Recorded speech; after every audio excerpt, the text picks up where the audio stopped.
হরে কৃষ্ণ। বন্ধুরা, আপনাদের সবাইকে আদর প্রণাম। আমার নাম হরিদাস, ইস্কন মায়াপুরে থাকি। আপনাদের সবাইকে স্বাগত জানাচ্ছি আজকের শ্রীখোল পাঠে। তাহলে বন্ধু, আজকে আমরা শ্রীখোল পাঠে কি শিখব? দাদরা ডবল তালের একটি লগি। তাড়াতাড়ি শিখে যান, গানেতে বাজালে সুপারহিট। তাহলে বন্ধু, আজকের ভিডিওতে আপনারা ভালো করে কি বুঝতে পারবেন, কি বুঝবেন? লগি গানেতে বাজালে শুনতে কেমন? তাহলে কি হবে? তাহলে বুঝতে পারবেন লগি কাকে বলে। আশা করব ধৈর্যপূর্বক ভিডিওটি শেষ পর্যন্ত দেখুন, ভুলে যাবেন না কৃপা করে চ্যানেলটি সাবস্ক্রাইব করে দিবেন। তাহলে বন্ধু, এইবার আসুন, আজকে আমরা কি শিখব?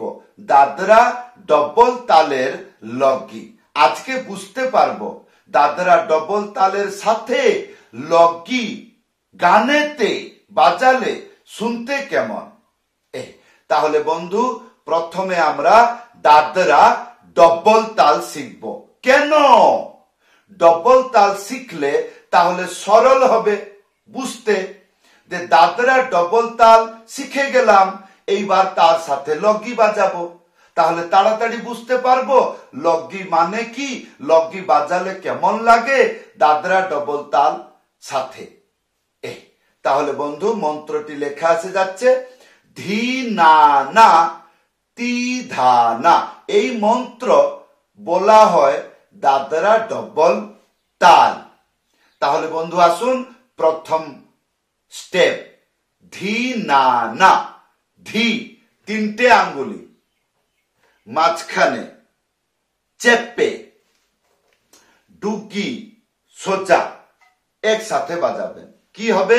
ধি ধি।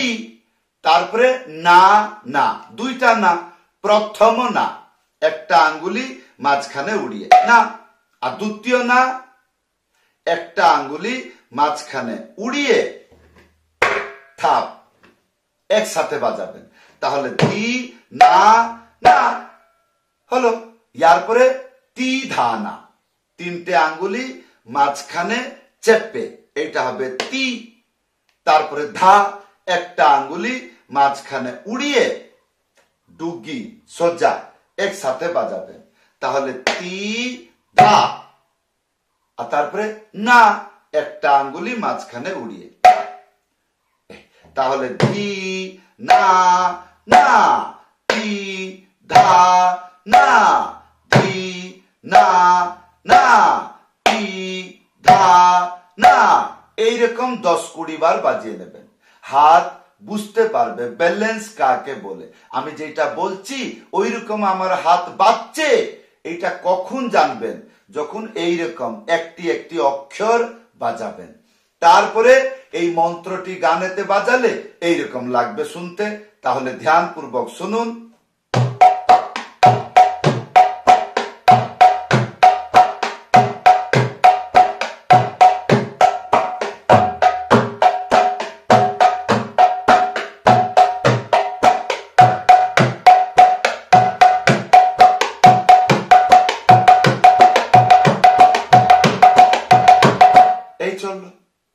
তাহলে বন্ধু, এইবার আসুন আমরা শিখব লগি তাল।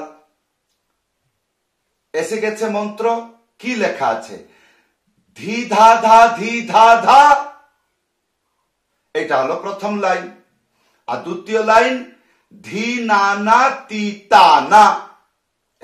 তাহলে প্রথম লাইন, প্রথম স্টেপ ধি ধা ধা, তিনটে আঙ্গুলি মাঝখানে চেপে ডুগি সোজা একসাথে বাজাবেন।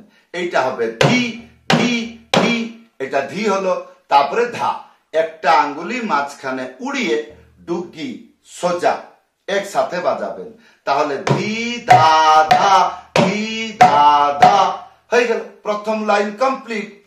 ইয়ার পরে দ্বিতীয় লাইন ধি না না, তি তা না, ধি না না, তিনটে আঙ্গুলি মাঝখানে চেপে ডুগি সোজা একসাথে বাজাবেন।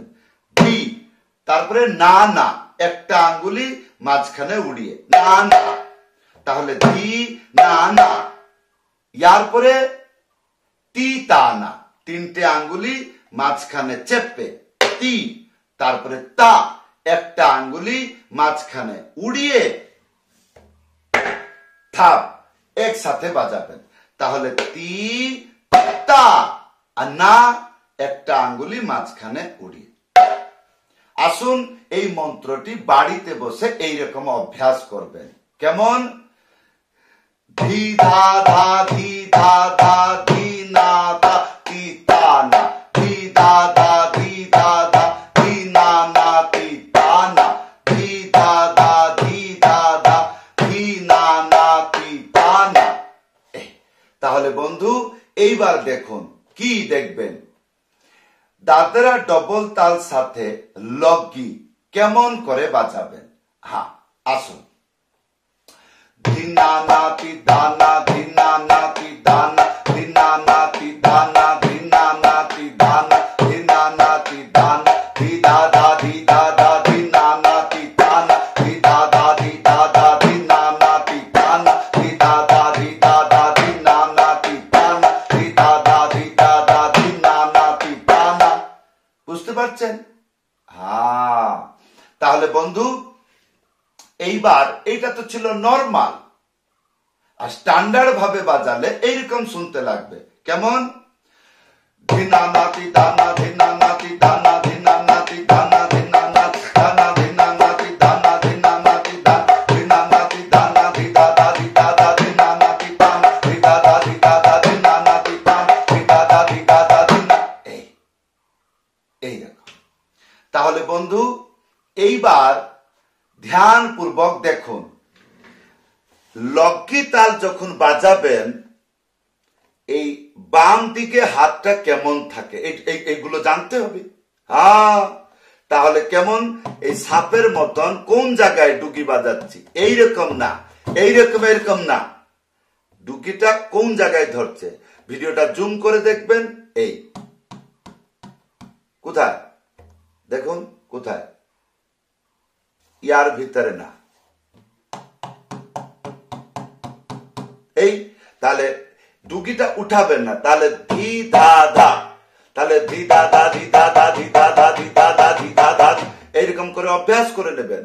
তাহলে ধি দাদা ধি দাদা ধি দাদা ধি না না ধি তা না, ধি দাদা ধি দাদা ধি না না ধি তা না, ধি দাদা ধি দাদা ধি না না ধি তা, ধি দাদা ধি দাদা ধি না না ধি তা না। তাহলে বন্ধু ইয়ার পরে আসুন আপনাদেরকে আরেকটা শিক্ষা দিব। কি? দাদরা পিকআপ। পিকআপ না জানলে বাজিতে থাকছেন, আর পিকআপ না দিলে আবার গানটা কেমন একটা লাগে না, যেমন ধীর তালতে ত্যাহি দিতে লাগে। একজন গান গাচ্ছে, লাইনটা শেষ হলো, তো ও অপেক্ষা করবে, ত্যাহি দিতে হবে। তো আজকে আমরা ডবল তাল শিখলাম, ডবল তালে ত্যাহি বাজে না, কি বাজে? পিকআপ। তাহলে সেই পিকআপটা কি বাজাবেন? তাকো তেরে খেটা তি তা, তাকো মন্ত্র আসছে, তাকো তেরে খেটা একটা আঙ্গুলি মাঝখানে উড়িয়ে তা, তারপরে ক হলো। তাহলে তাকো, আর তেরে খেটা তে চেপে বাজাবেন, এই তিনটে আঙ্গুলি চেপে বাজাবেন। তে, আর একটা আঙ্গুলি মাঝখানে চেপে বাজাবেন। রে তে রে, আর ইয়ার পরে খে, আর তারপরে তিনটে আঙ্গুলি টা, এইরকম চেপে বাজবে। তাহলে তে রে খেটা হলো। তাহলে তাকো তে রে খেটা, আর ইয়ার পরে তিতা। এই তিতা কেমন বাজাবেন? এই একটা আঙ্গুলি এই জায়গাতে এইরকম করে চেন্টি, এটাকে বলে চেন্টি। এইটা ভুলে গেলে এই মন্ত্রটা বাজাইতে পারবেন না, এই চেন্টি। তাহলে এইটা হলো তি, আর তারপরে তা, একটা আঙ্গুলি মাঝখানে উড়িয়ে তা একসাথে বাজাবেন। তাহলে তাকো তেরে খেটা তি তাহলে গানেতে বাজালে কেমন লাগবে?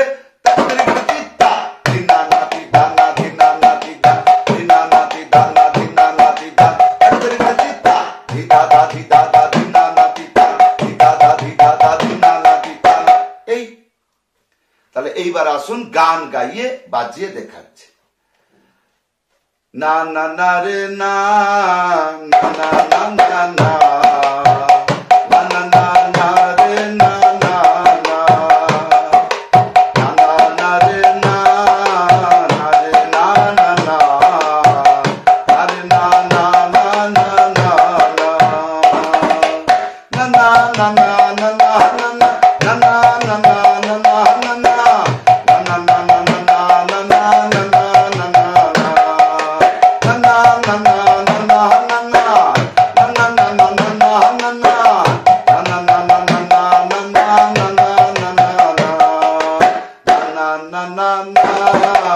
এই চলো আগে মন্ত্র শিখে যান, তাহলে ভালো করে বুঝতে পারবেন। তো বন্ধু, যদি শিখার কোনো অসুবিধা হচ্ছে, বুঝতে পারছেন না, ভিডিওটি বহুবার দেখবেন। তাই এগুলো শিক্ষার জিনিস। হয়তো আপনি ভালো করে বুঝতে পারছেন না, মন্ত্রটা লিখে নিলাম, একবার ভিডিও দেখে নিলাম, মনে করলাম কালিদাস পণ্ডিত। না, বুঝতে হবে যে মন্ত্রটি লিখে নিলাম, শুনে নিলাম, বুঝে নিলাম, তাহলে আমি বাজাইতে পারছি না কেন? তাহলে ভালো করে বুঝতে হবে শব্দ জ্ঞান। এই যে মন্ত্রটি লিখলাম, এগুলো শব্দ, ধা, খা, মা, ঝা, হি, হা, এই সব শব্দগুলো। তাহলে এই শব্দগুলো কেমন করে বাজাইতে হয়, কোন দিকে বাজাইতে হয়, চেপে বাজাবো না উড়িয়ে বাজাবো, না দুই হাতে বাজাবো না সিঙ্গল হাতে বাজাবো, ডান দিকে বাজাবো না বাম দিকে বাজাবো, এইগুলোকে ভালো করে শুনে শুনে বুঝতে হবে। তারপরে গিয়ে এইরকম বাজনা হবে। তাহলে বন্ধু, যদি আপনি আমার কাছে শ্রী খোল পাঠ শিখতে চান, উপরে দেখছেন হোয়াটসঅ্যাপ নম্বর, লিখে জানাবেন, না হলে কল করে জানাবেন। সবাইকে প্রণাম, সবাইকে ধন্যবাদ। হরে কৃষ্ণ।